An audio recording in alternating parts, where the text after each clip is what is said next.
Good afternoon. Welcome to the 32nd celebration of the Congressional Art Competition. We have a good program for you today.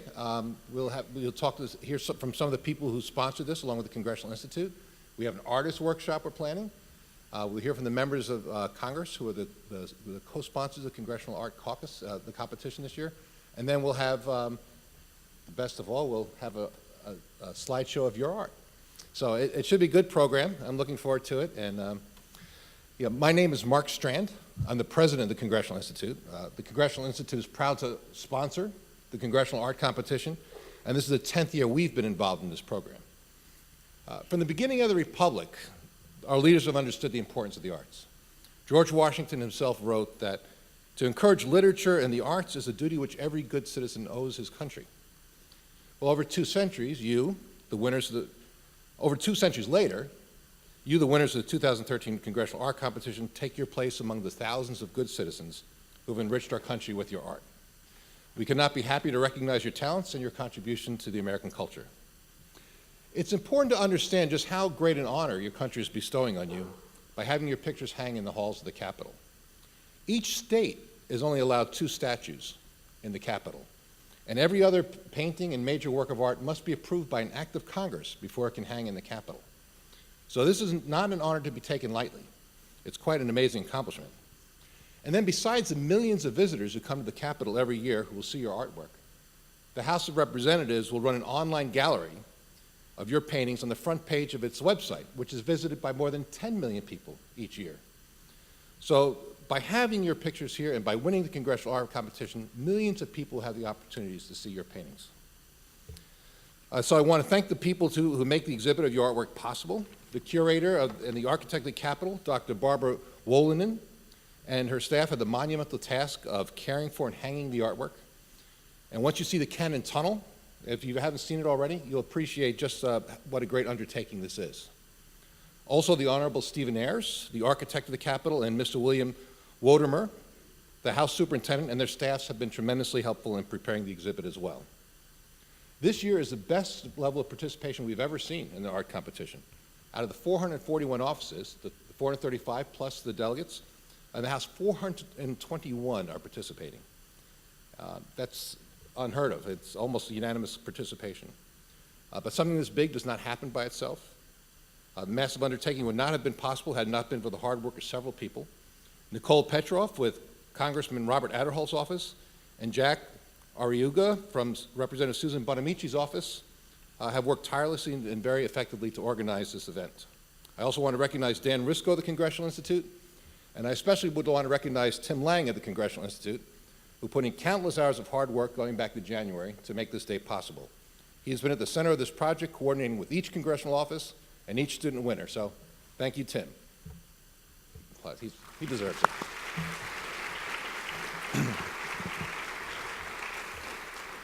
I stand in awe of your talent in putting your art before the nation. The great poet Robert Frost once said that artists are always believers ahead of your evidence. He said, what is the evidence that I could write a poem? He said, I just believed it. The most creative thing in us is to believe art into existence. Well, thank you for believing your art into existence. On behalf of all those involved in this project, congratulations for being a winner of the 2013 Congressional Art Competition. That's you.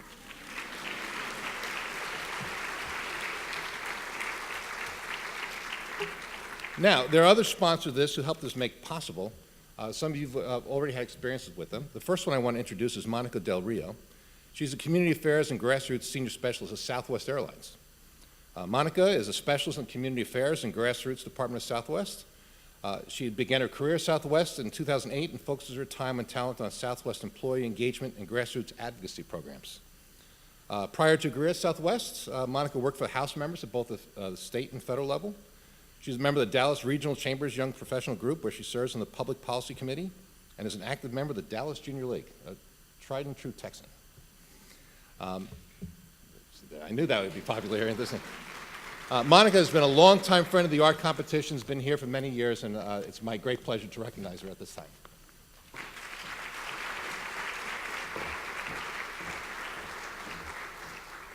Good afternoon and welcome to our nation's capital. I'm Monica Del Rio and I'm so proud to be here on behalf of Southwest Airlines to recognize your outstanding accomplishments. So this is the 12th consecutive year that Southwest Airlines has had the opportunity to sponsor the Congressional Art Competition, and just continuing to demonstrate our commitment and the value that we put on youth leadership and arts within the community. So we're proud to be here today alongside the 2013 co-chairs and join them in celebrating your great accomplishment. So I hope you've had a chance, or after this we'll have a chance, to see your artwork on display in the Cannon Tunnel. And you should take so much joy in the fact of knowing that at any given point during the day for the next year, people from all across the world are viewing your artwork and discussing it. So after college, I had the opportunity to be a congressional intern, and one of the main duties of a congressional intern is to host constituents from the district and give them a tour of the Capitol. And the tours from the House side always start on the same way, and that's by going through the tunnel where your artwork now hangs. And it was always so interesting and fun to watch these constituents who had traveled far, were excited about seeing the Capitol, stop and slow down and really appreciate the artwork that was there. And it was inevitable, the question that they would ask is, where's the artwork from my district? They were excited to see somebody from their hometown and to be able to see their artwork on display in the Capitol. So you should take great pride in that outstanding achievement. So we're proud to help you celebrate this and hope you enjoy your time in Washington, D.C. Congratulations again.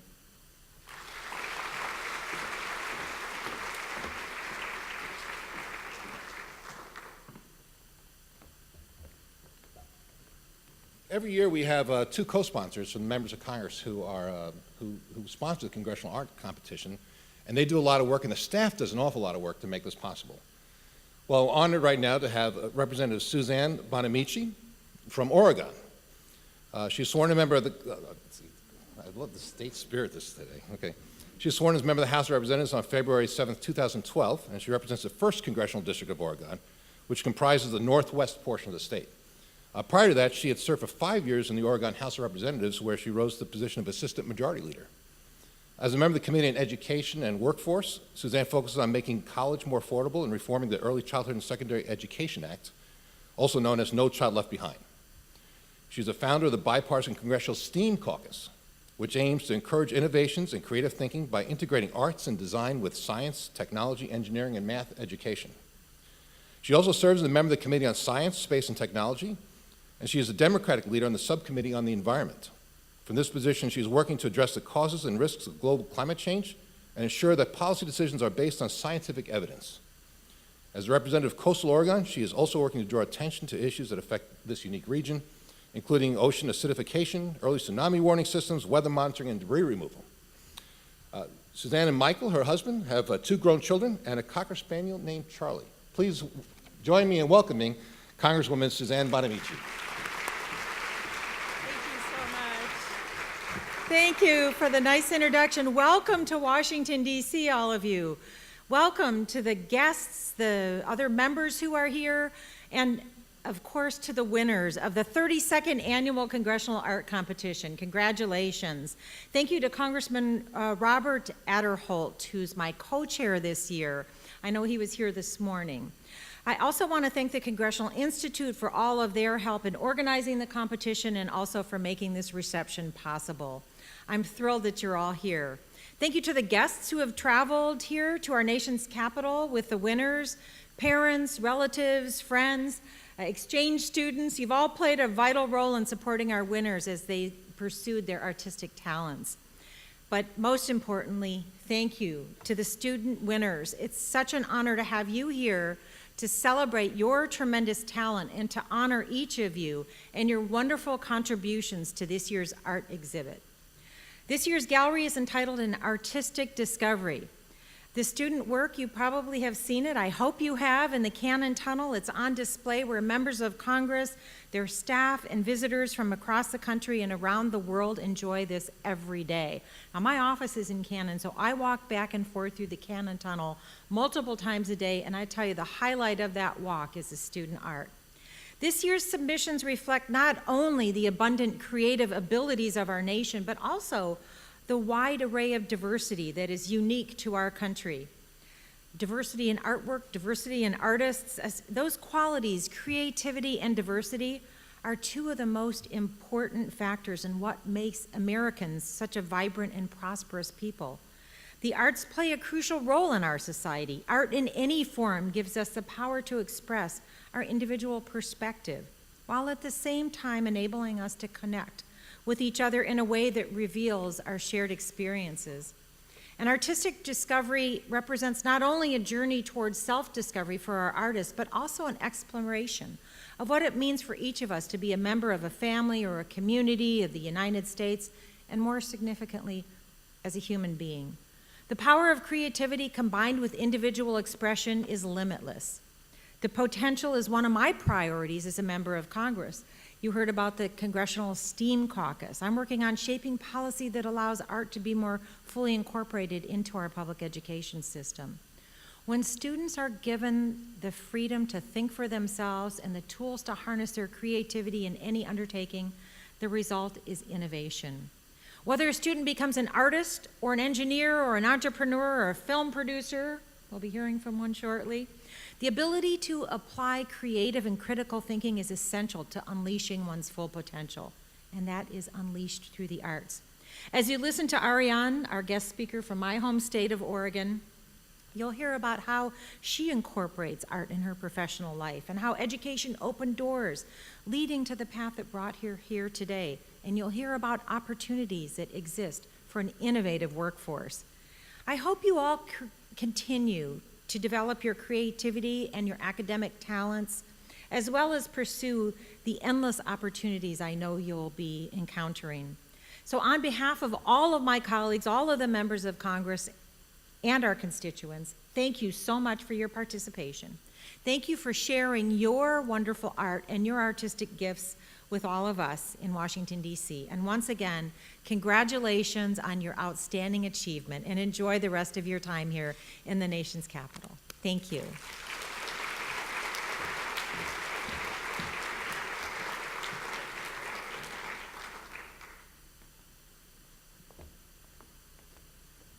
Our next guest is a person who comes bringing glad tidings called scholarships. It's good. Reena Gaitonde was born and raised in Mumbai, India.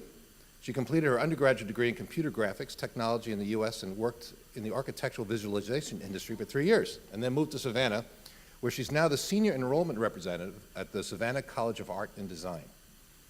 Not only she has that job, but she has a personal connection since her husband completed her MFA degree in graphic design from Savannah College of Art and Design, and is currently a faculty member at the school in Savannah. Please join me in welcoming Reena Gaitonde.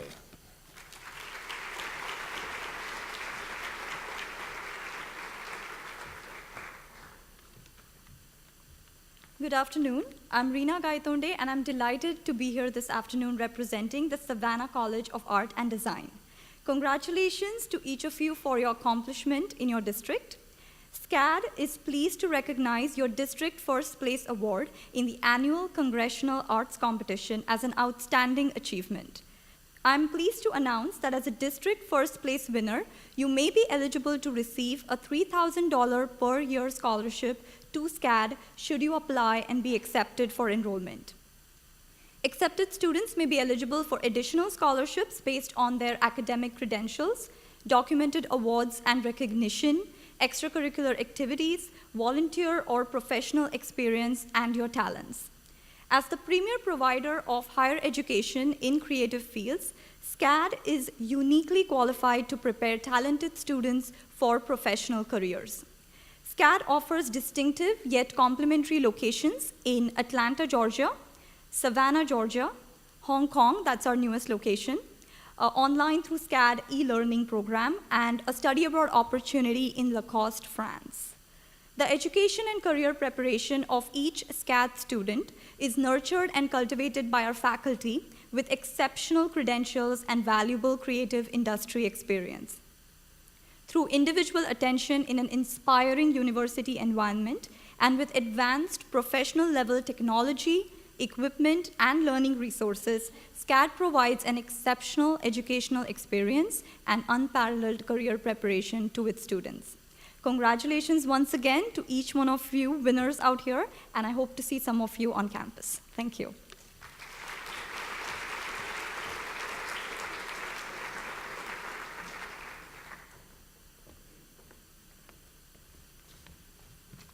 Money on the table, guys, you know, take advantage of that. Our next guest is from Adobe, and this is a very special, this is the first time they've participated. I know they've been very special because my daughter became a graphic artist using their products, and she's been very successful and is now vice president of the company doing graphic art. And she couldn't do it without you. So Tacey Trowbridge leads Adobe's academic programs group. Her team engages and inspires educators and students around the world to become creators and not just consumers of digital media. Prior to joining Adobe, Tacey led national programs and organizations to provide professional development for educators, to develop curriculum, to design online learning, and to conduct research. She worked for the University of California, Teachscape, Stanford University's Persuasive Technology Lab, and San Francisco area schools. Tacey earned her BA from the Wesleyan University in Connecticut and her MA from Stanford School of Education and Learning, Design, and Technology. Please join me in welcoming Tacey Trowbridge.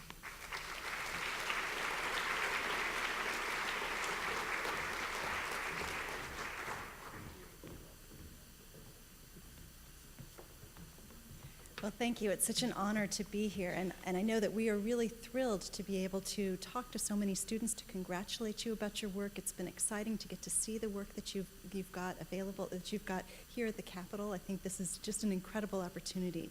I think for us here at Adobe, having the opportunity to speak to students who have taken an idea, have made it real, have polished it, and have created a piece of art that has resonated with other folks is particularly engaging and inspiring for us. So thank you very much. We're thrilled to also announce that you will all have one-year-long subscriptions to the Creative Cloud, and so have access to all of Adobe's software for free for the next year. So we're really excited to see what you create. Expect to see an email from us in the next few weeks that'll get you started. So we're really excited to invite you into our community. One of the new family members in the Adobe community is Behance, which is a fantastic portfolio site.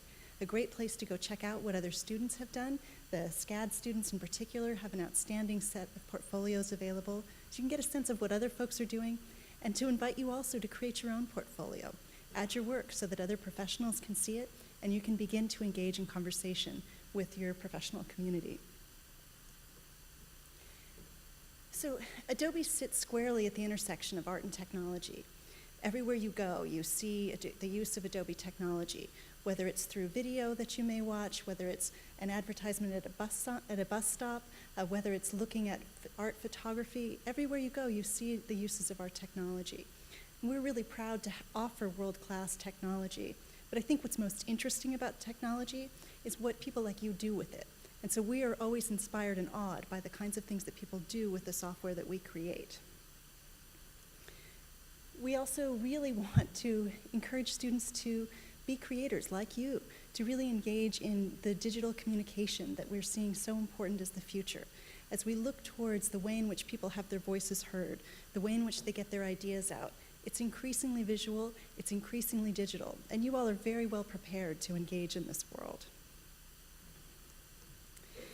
Then we've also done some research. It's not just Adobe or your parents who think that this is really exciting and wonderful.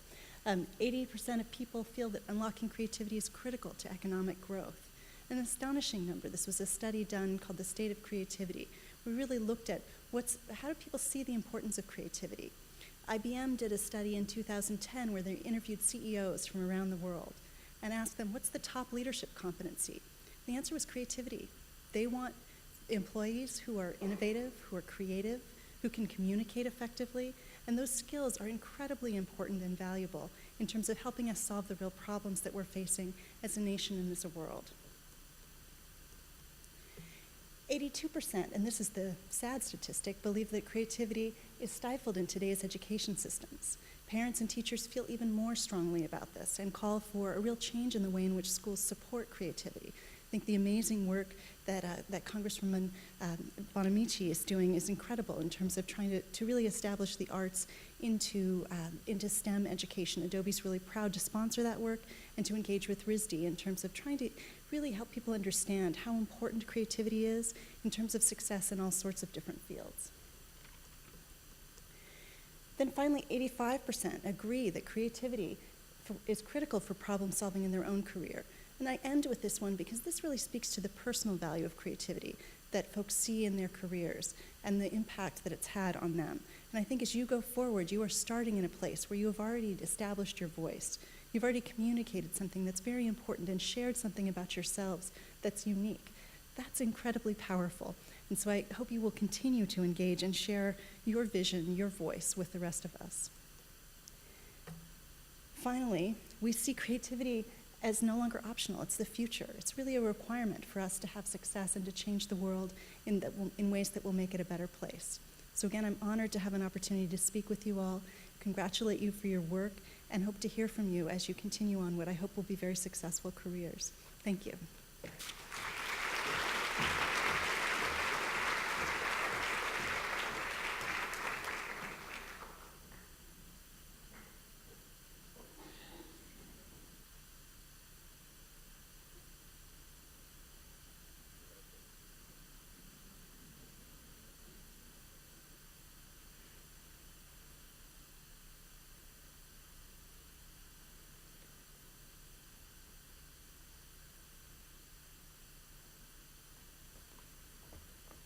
Actually, we're trying to wait for Congressman Aderholt because this is a difficult thing.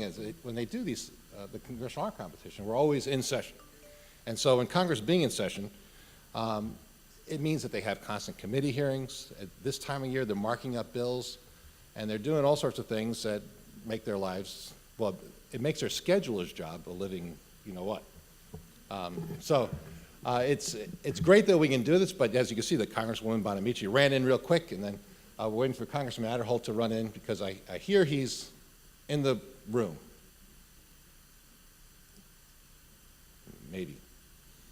And it's good. And it's an interesting thing because, and this is one thing I want you to recognize, is that the people who kind of hold this place together are the staff. So you see all those people in the blue shirts? They're the people who make these things happen. So Congressman Aderholt's staff and Congresswoman Bonamici's staff have been actively involved in making this all happen. And I see him walking up, so I can start talking. Congressman Aderholt is sworn to serve his 9th term representing Alabama's 4th Congressional District. He's a member of the very powerful House Appropriations Committee, which has jurisdiction over funding the operations of the entire federal government. As chairman of the Subcommittee on Agriculture, he supports greater transparency, accountability, and oversight to the appropriations process.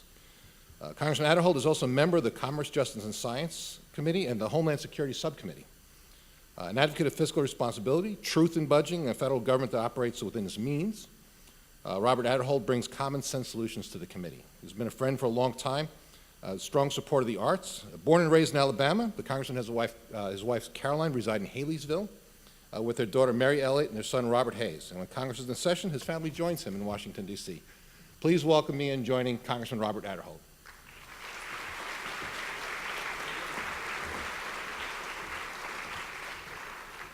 Good afternoon. Well, welcome to Washington, D.C., and as a member of Congress from Alabama's 4th Congressional District, let me welcome you to the Capitol Visitor Center and to your nation's capital.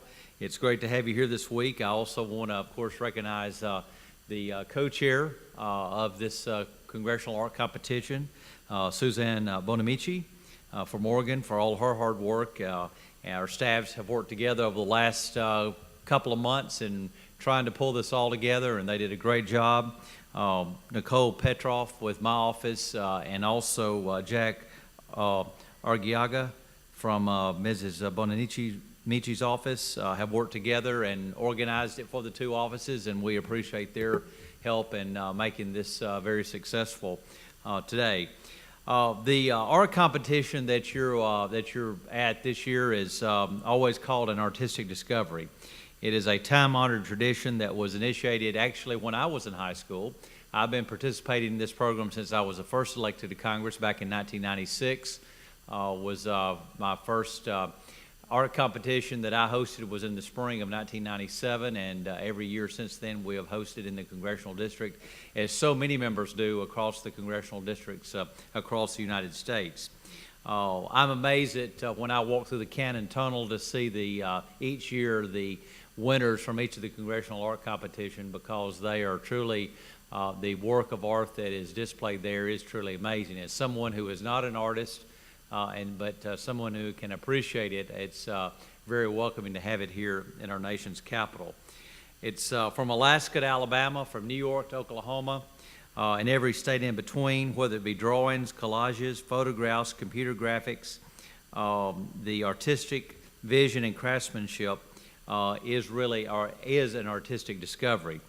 I'm not sure if you had the opportunity yet, but hopefully you will, if you've not already, walk through the Cannon Tunnel to see for yourself all the impressive paintings and collages and drawings and computer graphics that are on display. And every one of them are very impressive, and so congratulations to each one of you for your hard work. Also, when you go home, I think it's only appropriate that you just to let your art teacher know how much you appreciate their work in bringing art to the classroom and bringing art to your studies on a day-to-day basis. Wherever life leads you, whether it's you continue to pursue art or whether it's business, literature, engineering, whether it's law, whatever the case may be, I encourage you to follow your dreams and keep your creative spirits alive. I do want to leave you with one last thought. Henry David Thoreau once said, "This world is but a canvas to our imagination." So thank you for sharing your imagination with us during this year's artistic discovery. Thank you for participating in the program. I hope that you have a great time here in Washington, D.C. during your visit, and hope to see you on future visits here to our nation's capital. So may God bless each of you, and may God bless the United States of America. Thank you very much.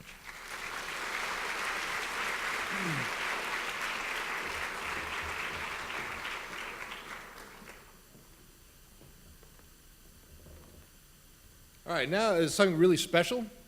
As artists yourself, it's always good to see artists who have who've lived it in their lives and who have made significant accomplishments. Hopefully as a place where you get ideas and inspiration. Well, we're very fortunate to have Arianne Sutner here. Before producing the 2012 Academy Award-nominated Paranorman, Arianne Sutner was the animation FX producer for director Wes Anderson's The Life Aquatic, with Steven Zissou of Disney, and FX unit production manager for director Steven Spielberg's War of the Worlds with DreamWorks. She began her career in stop action and live action commercials before moving to television and feature films. A longtime production manager and line producer with specialty in stop motion, Sutner's credits include commercials, video games, shorts, PSAs, music videos, television series, and feature films. Sutner line produced Phantom Investigators, the Saturday morning stop motion series on Warner Brother Kids, and the third and fourth season of the stop motion series Life with Loopy for Nickelodeon's Kablam series. That's a fun thing to say in a speech, Kablam. I like that. She was an assistant production manager on the celebrated short Runaway Brain for Disney, a dailies and storyboard coordinator for Tim Burton's The Nightmare Before Christmas, editorial coordinator on James and the Giant Peach, and scheduling manager for A Bug's Life with Pixar. Quite an accomplishment, a series of accomplishments. Her commercial career included production manager managing Foot Soldiers, a Clio Award-winning live-action with stop-motion spot, and she was assistant director of The Big Day Off, a live-action short film, which won the San Francisco International Film Festival's Golden Spire Award. Arianne graduated from Washington University in St. Louis with a BA in Art, History, and Film. It's even going to work, too. Good. Please join me in welcoming our guest artist today, Arianne Sutner.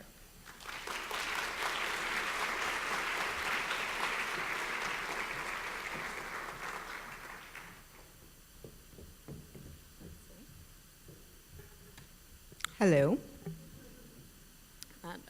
That was a very lengthy intro. So anyway, as he has said, I'm Arianne Sutner, and I grew up about 200 miles north of here. I'll just orient myself with my clicker first.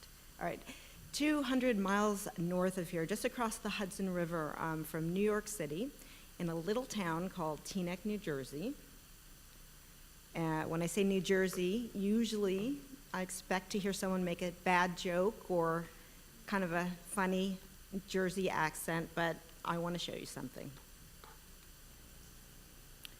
Patience Lovell Wright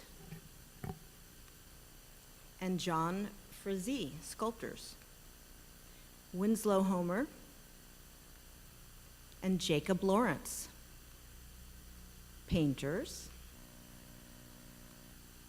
That's Allen Ginsberg, poet. Now, all of these talented and noteworthy artists are from, wait for it, New Jersey. So I'm not sure if you're impressed. So I will move on. How about Meryl Streep? Come on. I should have had a picture of her with all of her awards. Bruce Springsteen, Whitney Houston and her aunt, Dionne Warwick, Frank Sinatra. I wanted to include more contemporary people, but sadly, you know, I'm doing the time-honored artists who stood the test of time. So now I've never seen any of these people's paintings per se, but they are all extremely talented artists in their own fields. And they are all from New Jersey. I know it's kind of ridiculous to brag about things like this, as if the talents of these people somehow rubbed off on me through some kind of geographic proximity. But the point I want to make is that artistic talent stems from anywhere and everywhere, even from New Jersey.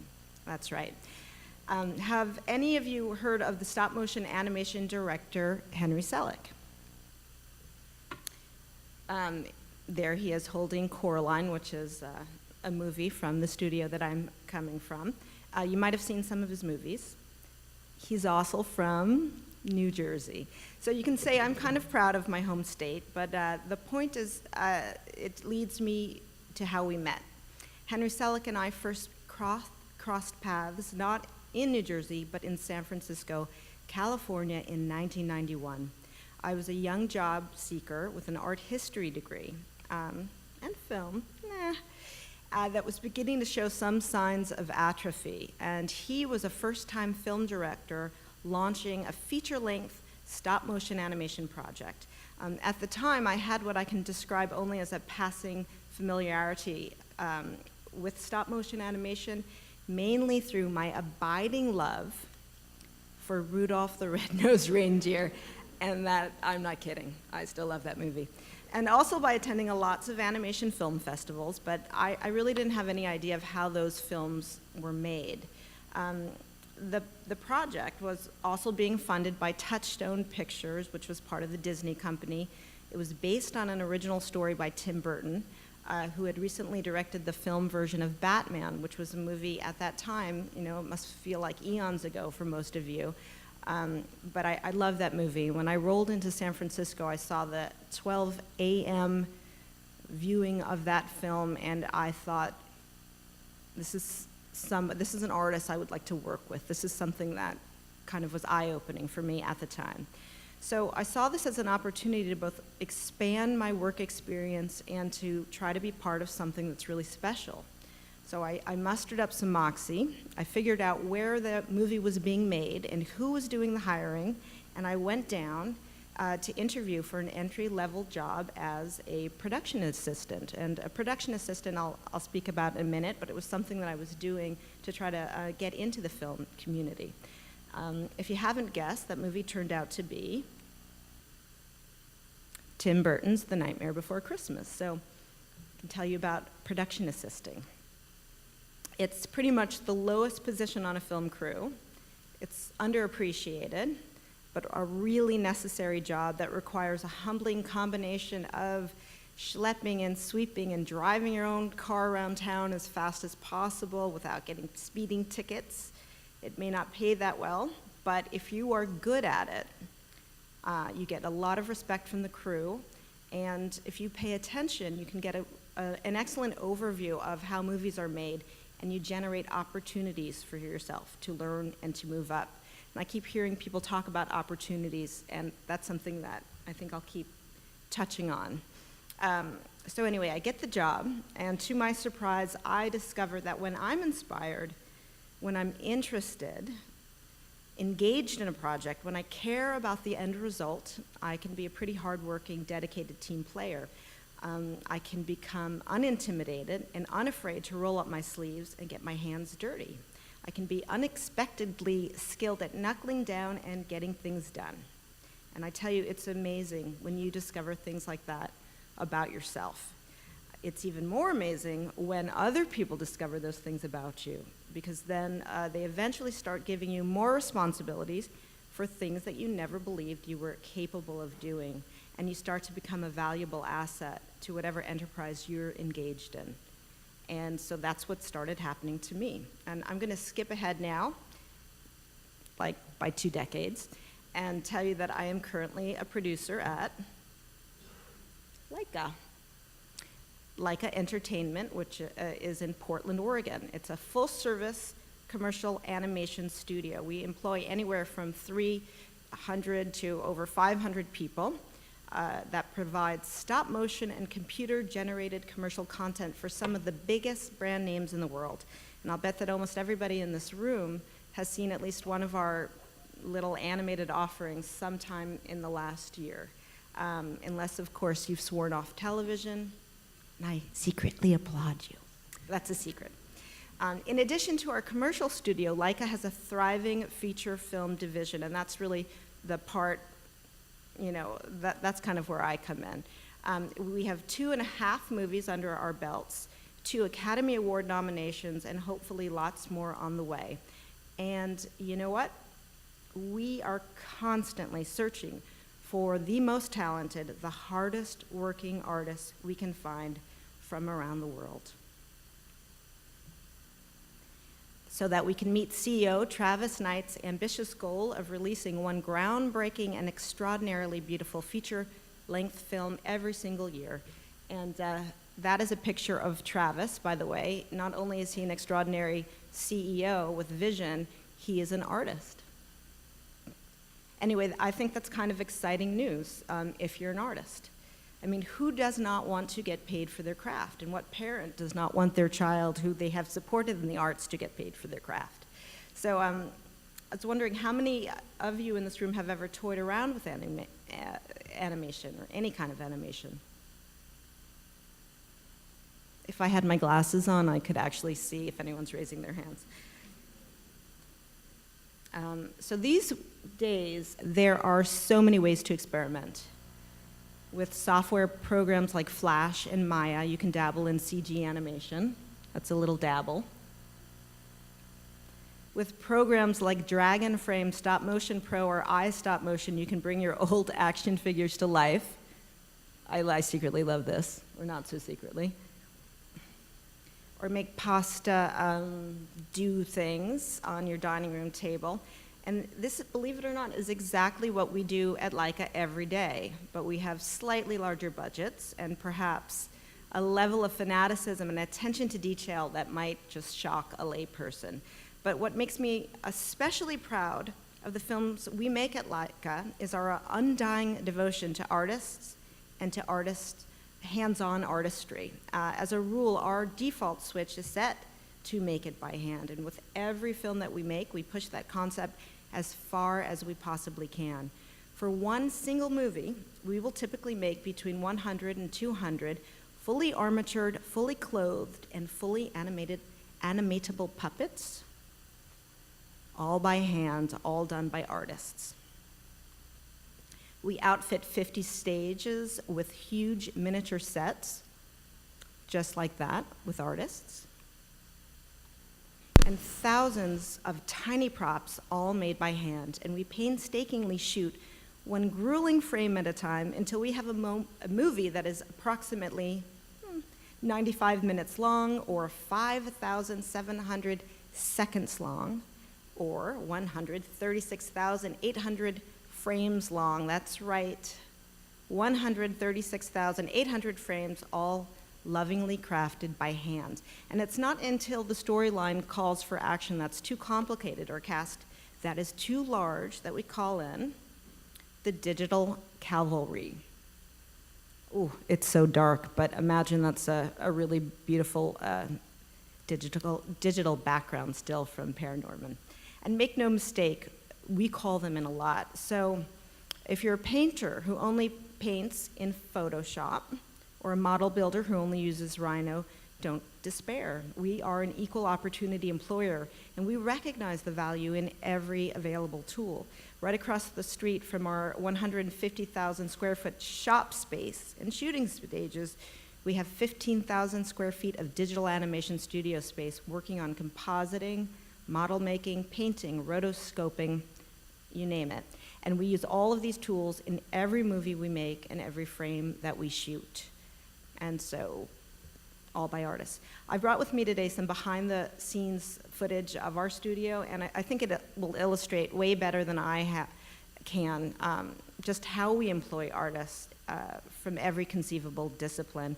It's awe-inspiring when I think about the level of talent we have been able to attract. So you'll see work by carpenters, model builders, welders, painters, sculptors, jewelers, mold makers, stitchers, illustrators, storyboard artists, editors, photographers, animators, of course, who are artists, and on and on. We've put together a real melting pot of artists, and they all collaborate with one another and problem solve and share ideas and techniques. It's incredible.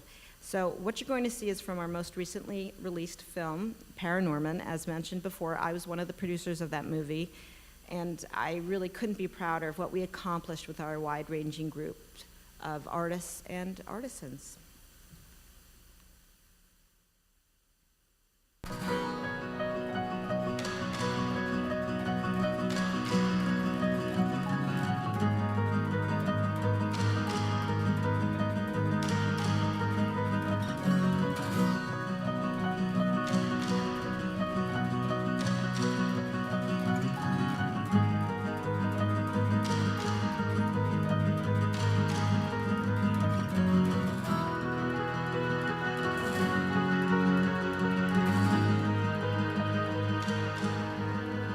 How do you make all these details? You know, why would you make something so detailed? You know, how do you create a world?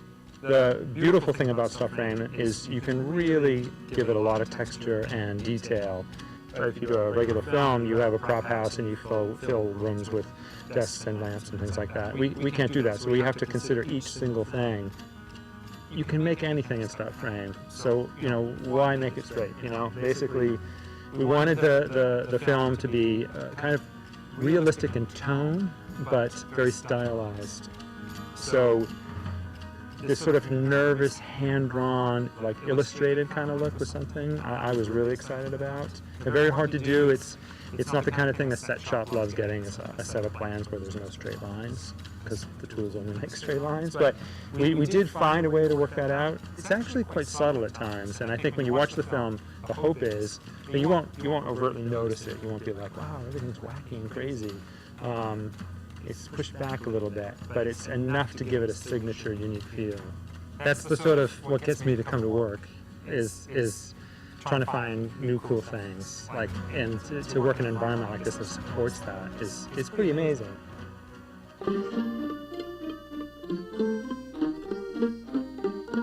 We start off with a 2D image of a character, and my job is to turn that 2D image into a three-dimensional puppet which can animate, can perform to how the director wants it to perform, can talk, can walk, can run, can emote. Okay, so it's a human character, so they want it to move in a human kind of way, or it's a human character but actually it's a ghost, so it doesn't move in a human way, because we have to then plan out how we're going to make that puppet move. We will make an armature, which is a skeleton, but we created metal, in metal parts, ball and socket joints and sort of tiny engineered pieces, which is what allows the animator to pose the puppet frame by frame.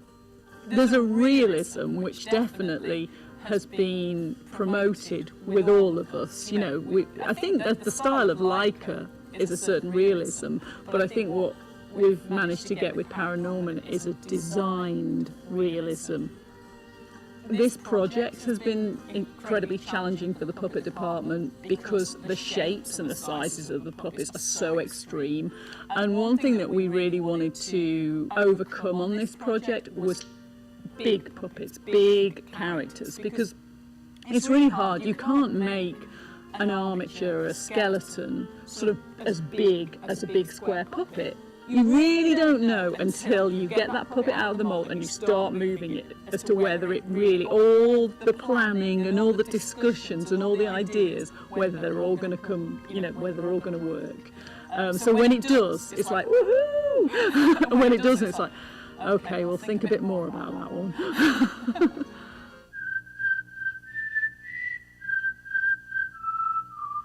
Rapid prototyping is a broad term that encompasses a lot of different types of technology, and they're originally designed to come up with a very quick and relatively inexpensive way to go from an early computer design to a three-dimensional concept, hence the term rapid prototyping. They're actually creating in the computer each individual facial expression. They're digital sculptors in a way. They're sculpting these faces, and not only are they sculpting them to look as beautiful faces, they're also sculpting the in-betweens to get from this to this face. On Coraline, we became the first company to use rapid prototyping to take an age-old technique of replacement animation. And replacement animation is a way of individually sculpting multiple different facial expressions. For Paranorman, we wanted to continue to make the forward march with the performance, but we really had to come up with a way to continue to make that same leap forward with the designs. So we looked towards another type of rapid prototyping called 3D printing, but it's color 3D printing. What color 3D printing affords you to do is suddenly build in the color into the model. By being able to have a more complex paint job and really being able to not sacrificing the character design has allowed us to push Paranorman in a world of its own. Performance has always been the Achilles heel of stop motion. These movies, Laika's movies, are very character driven, and if you don't connect with the character, then the story is sort of lost. With mechanical animation, which is another type that we use on Paranorman, a lot of the zombies are mechanical animation. You get beautiful, subtle animation, but you're limited to the expression that they were originally cast in. So replacement animation is always something that's the best of both worlds, and to be able to take an age-old, one of the oldest forms of special effects, stop motion, and be able to redo it with modern-day technology and modern-day designs and stories is unbelievable. It's a cool thing to be a part of. It's actually very simple. Generally you start with a puppet that has a little metal skeleton inside, so you can pose it and it'll hold its position while you're moving it. And you effectively move it one frame at a time. You'll move it slightly, you'll take a picture, you move it a little bit more, you'll take another picture. And when you knit enough of those individual pictures together and play them, it looks like the thing's moving. It looks like it has an inner life. But of course it doesn't. It's been brought to life by somebody. So it's a very simple process. You take something, you move it, you take a picture, you move it again. But to do it well is one of the hardest things there is to do. In a film like this, where we're going for a very naturalistic animation style, we really want to get a sense that these are real characters. They really exist. They have a life within. You have to try to find nuanced bits. You have to find kind of subtle little things that give the sense that this is a real thing. This is a real living person. It's not a puppet that someone's moving around. It really is about finding the key idea of the shot and then finding all those little things on the fringes, all those little extra bits which really make a performance sing. And when those things can come together, not only is it an effective kind of bit of storytelling, it's a magical moment of something being brought to life, which is, very fulfilling and very exciting to see. As you're working through it, you start figuring these things out. How does this character move? How can I get what I want out of this very small, limited little creature? How can I get a really strong emotional performance out of this thing? How can I make it feel real? So it is a process of just working through it, seeing what the limitations are of the puppet, and then pushing beyond it, really working with our puppet team to make the best armatures on the planet, to make these things as expressive, as emotive as they can be. Why would you do this in stop motion? The worst possible form of animation, the most difficult thing to do. Why would we do this? And we do it because we love it, because it has a charm and a warmth and a beauty that other things don't have. It is its own thing. And they can do many beautiful things with computers nowadays, and they do. They can do many wonderful things with hand-drawn animation, and they do. Live-action film is the same thing. The people who can actually do this at this level in this form of filmmaking is very small. But when they get the opportunity, they can produce wonderful things that you can't reproduce in any other medium. And that's why we do it.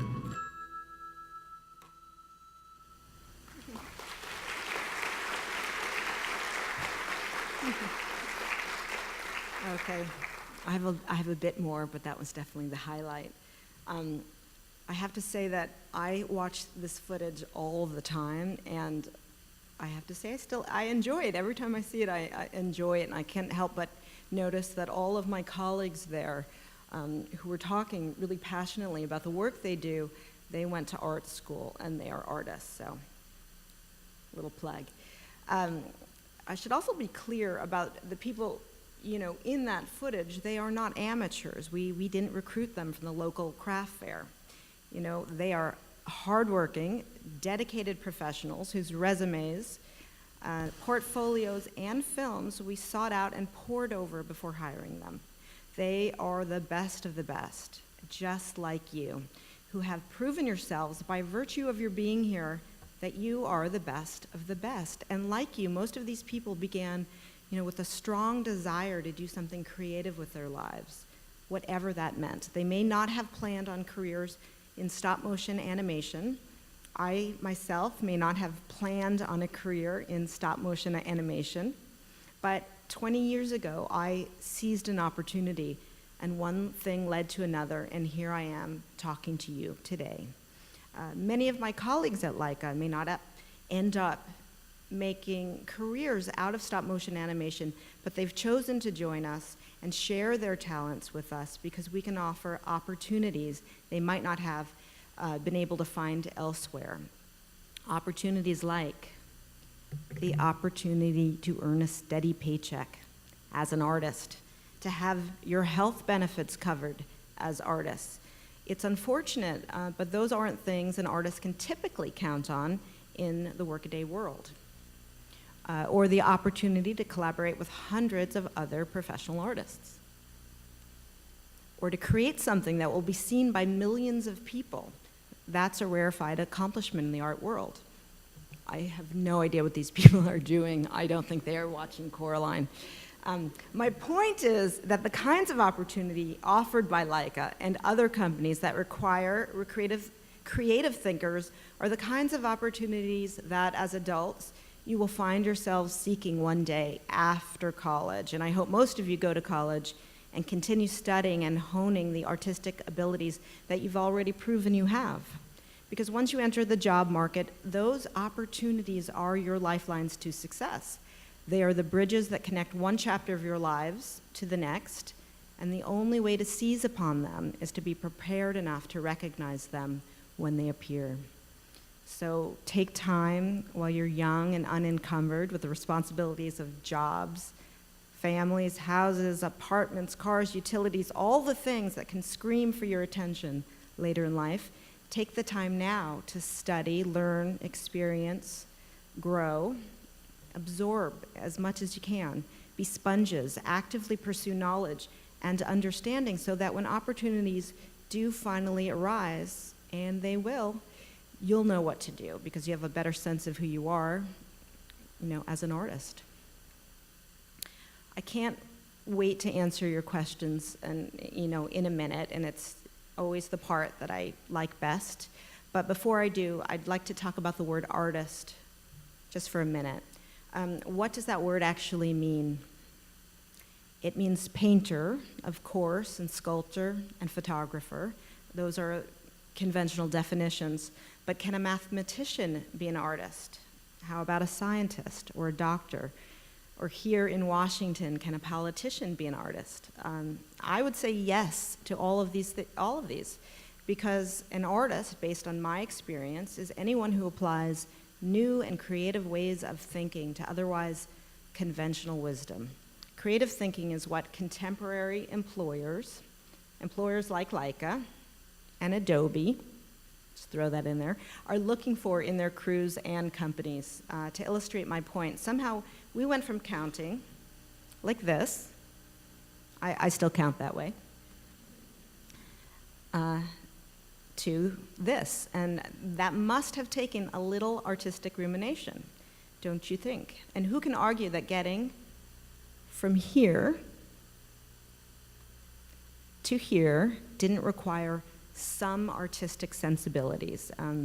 That's the Boston Tea Party, followed by the signing of the Declaration of Independence for those who, like me, might be historically challenged.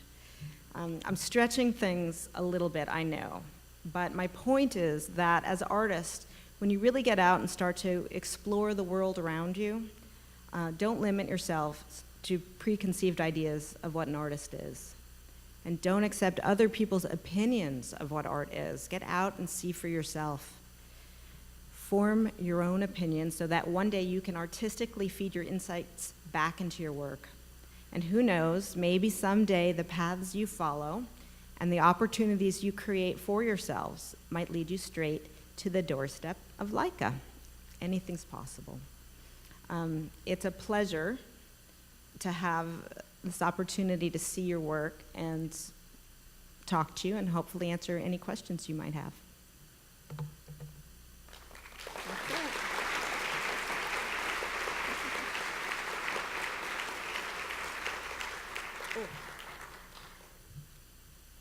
I don't know if you have any questions, but if you do, I'll be able to see them.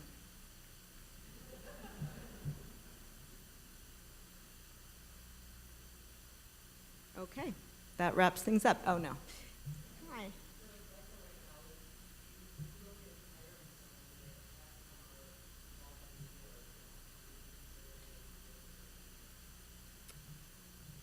The question, I'm terrible at doing this. I think the question was, I'm not going to repeat the question. I'll fail at that miserably. But we explore, honestly, just like what I had tried to show was that, yes, from every discipline, people who draw and paint by hand, conventionally, and those people who've grown up and they only know how to paint, from a Wacom tablet, using that. Carpenters, all disciplines across everything. We really work with all of it. Stop motion is an age-old art form, and so we use all of the old-fashioned ways of working alongside with the newest technology, so it's really a mix, and it's not so much the tools that you use, but the skills that you bring. I think that's one of the unique things about us. It's not, it's not to say that, oh, someone is good at Flash. It's what you bring to working with Flash that we'd be looking for.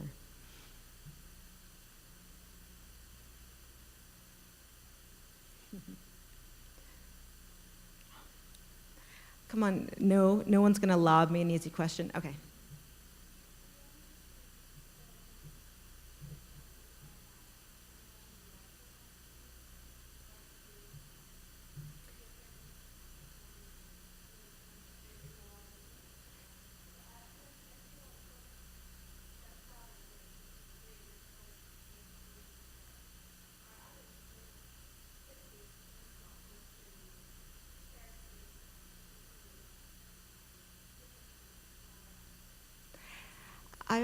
In terms of directors, we are new. It takes, from anywhere from conception to finishing a film. It can take from, 3 to 5 years. So the first film they did was with Henry Selick. The second film was a writer and director, Chris Butler and Sam Fell. So those are 2 other directors. And currently we have another film that is getting made by 2 other directors, and we have others in development also by other directors and writers. So, yeah, it's, we're trying to produce a film a year, and that will be with a lot of different talent. Hi.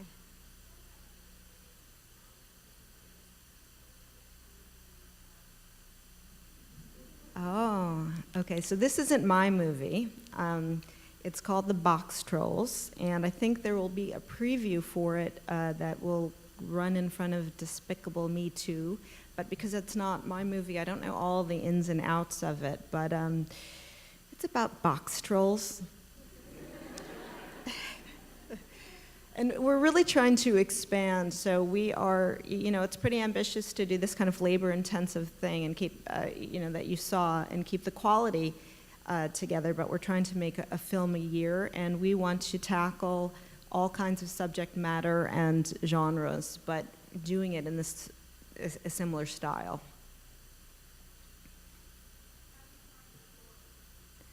How do we find a story? That's a good question. Well, Coraline came from a well-known, at least in our world, children's book, Coraline.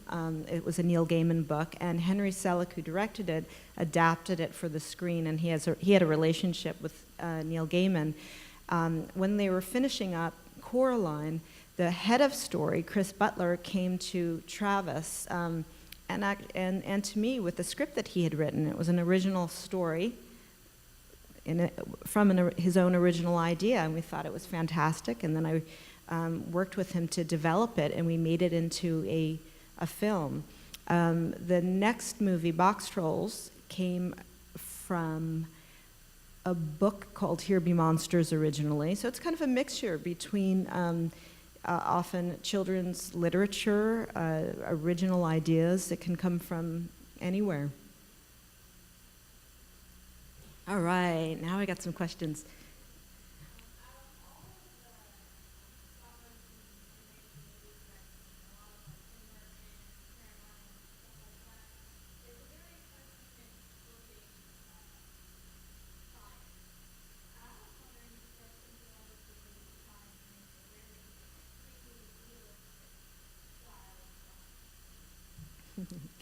Well, we can do anything. You can do anything you want. I don't know how to answer this, but me personally, my taste, when you see a little puppet, and we can make it extraordinarily, we could make your likeness and make a pretty convincing puppet. It's a little like Chucky, in my opinion. It gets a little startlingly real with the eyes, and sometimes you can have glimpses of it.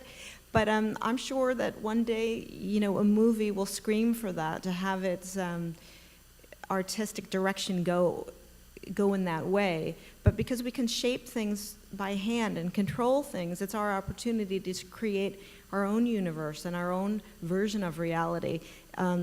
So, live action, we shoot us, here we are. It's not necessarily, it depend on the story. That could happen, yes, but because you can do that by shooting live action, I think we kind of use the opportunity to create some magic, something that is real, but that we couldn't shoot or create just by mimicking what's there. I don't know, but the possibilities really are endless with what you can do.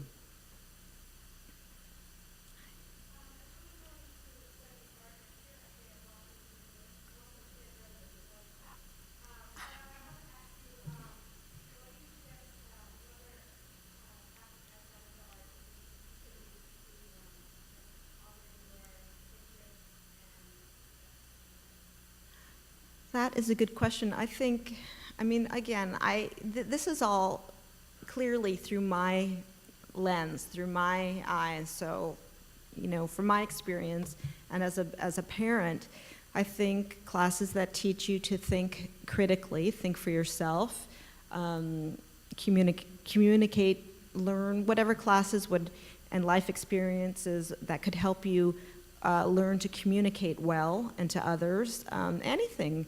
To know as an artist for any discipline, to know as much as you can about the world that that you live in, and that and your community and others' communities, that can only help. You have to, it's not just the technique, which is incredibly important, but who you are as a person and knowing what's happening in your government and the world around you. I think it all really helps. And you see those animators who are moving those dolls around, and they definitely have come from probably painting and sculpting traditions, but they're also breathing life into a character through acting, and I think exploring the emotional inner workings. And so there's that also. There's so much you can explore to help to create better art. Oh, it sounds terrible. How long did it take you to get from where you were when you started out to producing?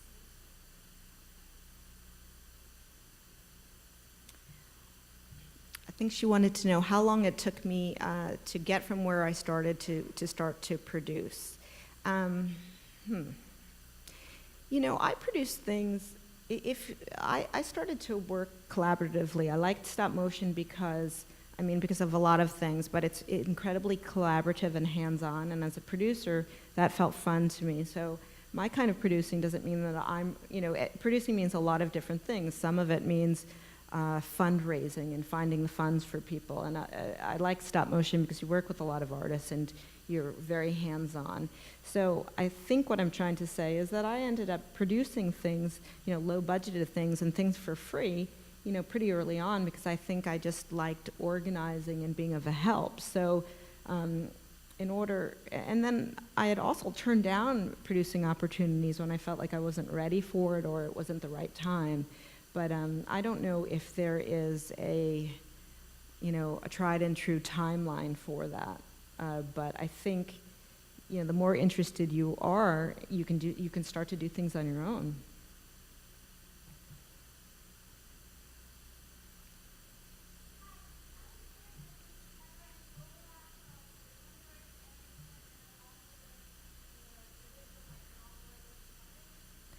There is overlap digitally and, I don't know, in the Luddite world all the time. It's a complete collaboration. There's no frame, no shot that doesn't have people who are working digitally and also working hands-on. But I think,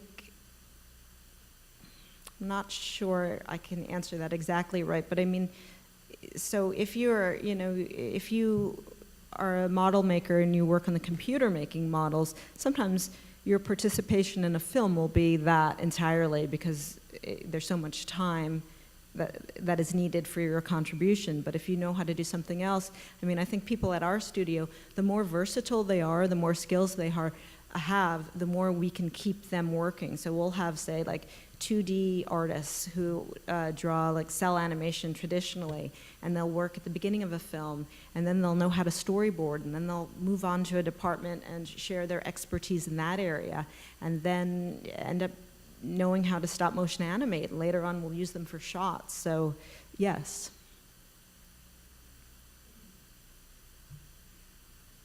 Oh.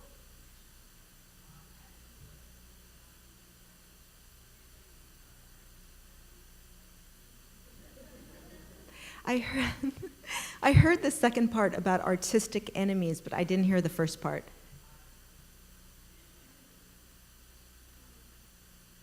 I don't know. Artistic enemies? Well, gosh, if you read, you'll dedicate your life and all of your energies and just part of your soul to working on something, and then you'll read a review and they hate it.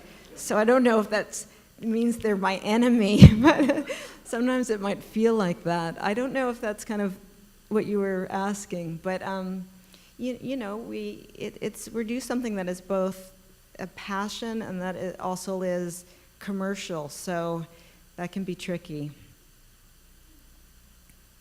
If people don't see the movie, I don't know if they qualify as my enemy, but I like them better if they've seen the movie.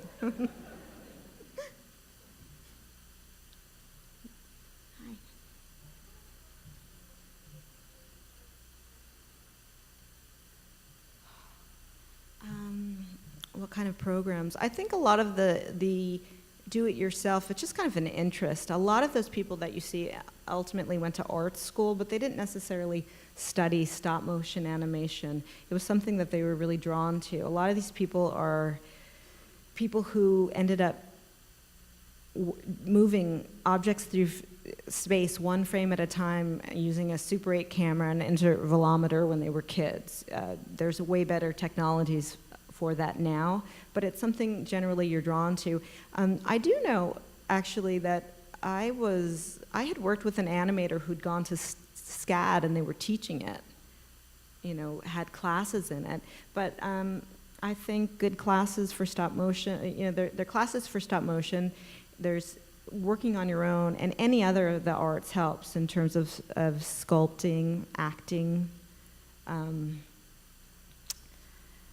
think that's a good question for the for colleges.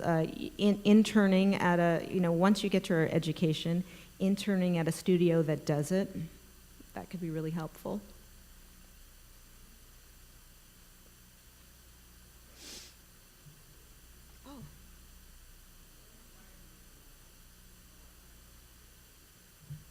What inspired me? Well, a lot of things inspired me, and I think I was trying to get across in that presentation. When I was growing up, I don't think I thought that world was available to me necessarily. I mean, you guys have a leg up. I don't think I realized that something that I loved I could actually do. And then I started to realize it, later into my 20s. But I was always inspired by films and filmmaking, and I was always drawn, as a kid to both commercial and really uncommercial films and art. I think what inspires me is working every day with people who are so passionate about what they do. The minutia of what they do. I mean, everybody who I'm working with now is an expert in their field. They can be, from any part of the world and be an expert at rigging, and they bring a lot of innovation and passion to what they do, and I think every day that inspires us. I think good storytelling, it's not just how it looks visually, but I really want to work on films that are put together well and shot and lit well and have an interesting message. I want to continue to push the boundaries of animation and not just have it be, just to continuing to innovate kind of inspires me. We innovate with all these new technologies, and we don't even do it necessarily to make things easier. We use all the technologies to make things more beautiful and to have our characters be more expressive. But I'm a complete nerd. So.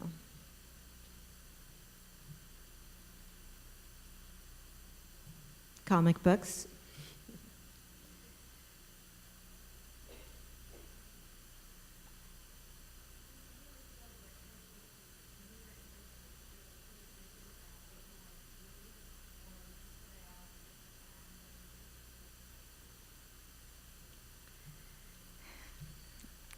To be honest, no, I had no idea of what I wanted to do. I think that I might have known what I wanted to do, but I didn't realize that I could do that. I think I clearly wanted to be a filmmaker. I would pore over the New Yorker magazine and see the odd movies I wanted to see and go and see them, but I don't think, particularly just my circumstances, I just somehow I did not connect at that time that those things would be available to me, but I was always really curious about the world and educating myself, so it became a little more apparent later on. And then I was saying, as I started to do these things and work hard and be a good collaborator, and then other people had faith in me, and then it started to snowball from there, and I became a lot more clear about what I liked to do and what I wanted to do. I don't think that I'm anybody's role model there, but that was just my experience.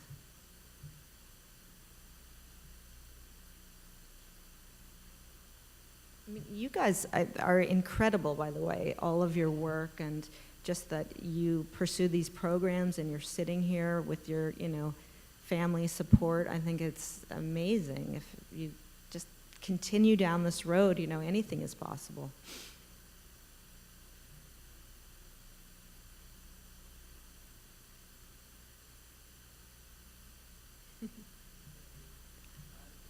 Oh, okay. Yay.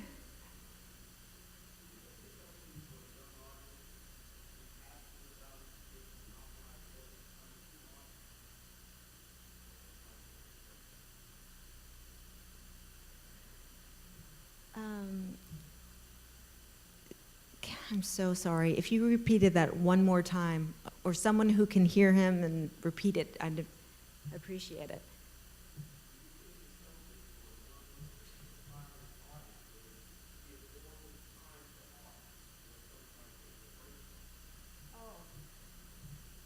I see. Do I think it's healthy to have artists just fully, I don't know what I think is healthy or not. I think working hard at something that you love to do has got to be positive. I cannot see a downside to that. I think pursuing education and being a fully rounded individual is really helpful as an artist. But I mean, if people are just passionate about what they do and they know what it is and they just pursue it, not to the detriment of their health or well-being, I think it's got to lead them somewhere. I mean, some people just really know. Even if it's your kid who's in the basement just pushing puppets around in front of a camera, sometimes they end up, running a company.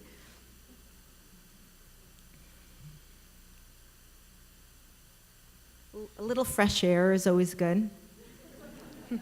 Drink lots of water. I think if anyone has another question, I'd love to answer it, but I think my time is coming to an end. Thank you so much.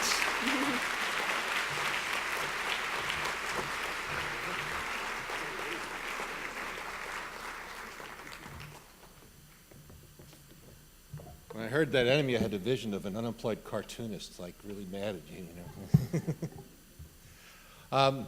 Now we come to one of the best parts, which is your art. We'll have a slideshow now of all the winners of the competition, and I think you'll agree with me that it's amazing the diversity of artistic talent and just the incredible work that goes into this. It gives me a great deal of faith of younger people today that this kind of incredible talent is on display here in the Capitol. So without further ado, I'm pleased to present the winners of the 2013 art competition.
It's a room blessed with talent, and I'm very pleased to be here.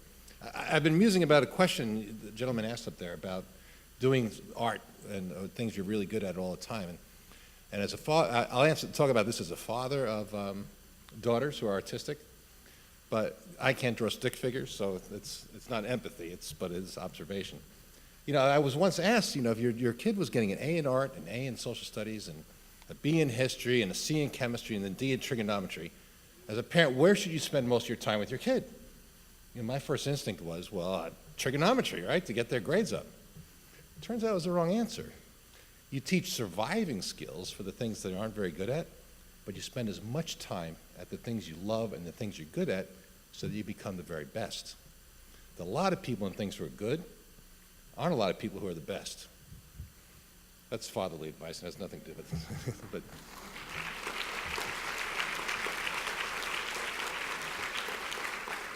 we thank you for coming, and again, it's a great honor to have you here and to have your art hang in the Capitol. Arianne, I think, will be available for some questions here if you want to come down and talk to her, but we'll have some people, the staff in the blue shirts will help guide you to the Cannon hallway so you can see your art and head back over to the House office buildings. Pay attention to them. You know, every year when we have new members of Congress come up here in January after the election, they have to send out search crews of staff to find them because they get lost underneath the Capitol. So pay close attention, follow the directions, and they'll lead you down the hallways over to see your pictures.